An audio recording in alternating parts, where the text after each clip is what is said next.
Saudi वली अहद शहज़ादे मोहम्मद बिन सलमान जे सुधारनि खां पोइ वारो सऊदी अरब कुझु वधीक लिबरल थी वियो आहे। 2018 में सिनेमा घर खुली वञण खां पोइ औरतुनि खे ड्राइविंग करण समेत ॿिया बि केतिरा ई हक़ मिलिया आहिनि, पर सऊदी अरब अञा एॾो लिबरल न थियो आहे जो पंहिंजे क़ौमी झंडे ऐं उन ते लिखियल पाक कलमे जी तौहीन खे बर्दाश्त करे सघे। सऊदी अरब जे क़ौमी झंडे जी तौहीन कंदड़ अॻूणी सूंह राणी ऐं अॻूणी मिस अरब वर्ल्ड समेत केतिरा ई एज़ाज़ पंहिंजे नाले कंदड़ सुपर अरब मॉडल रोमी अल कहतानी वॾे ॾचे में पइजी वई आहे।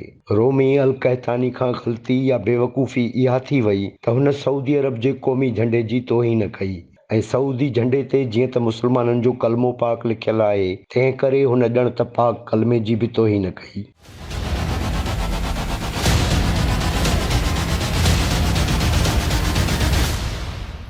रोमी सऊदी अरब जो झंडो हथनि में खणी ऐं पंहिंजे जिस्म सां वेढ़े केतिरियूं ई तस्वीरूं शूट करायूं ऐं उहे पंहिंजे इंस्टाग्राम अकाउंट तां पोस्ट ऐं शेयर बि कयूं।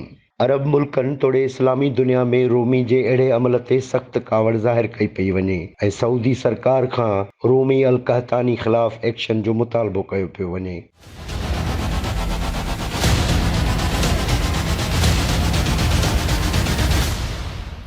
सोशल मीडिया इस्तेमालु कंदड़ अक्सर अरब ऐं मुस्लमान इहो चई रहिया आहिनि त रोमी मॉडलिंग जो इंतिहाई फ़हश ऐं तौहीनामेज़ तरीक़ो अख़्तियार कयो आहे, जेको बर्दाश्त जो गुनाह आहे। रोमी अल कहतानी जूं तकरारी तस्वीरूं साम्हूं अचण खां पोइ संदसि इंस्टाग्राम जो अकाउंट डिलीट कयो वियो आहे।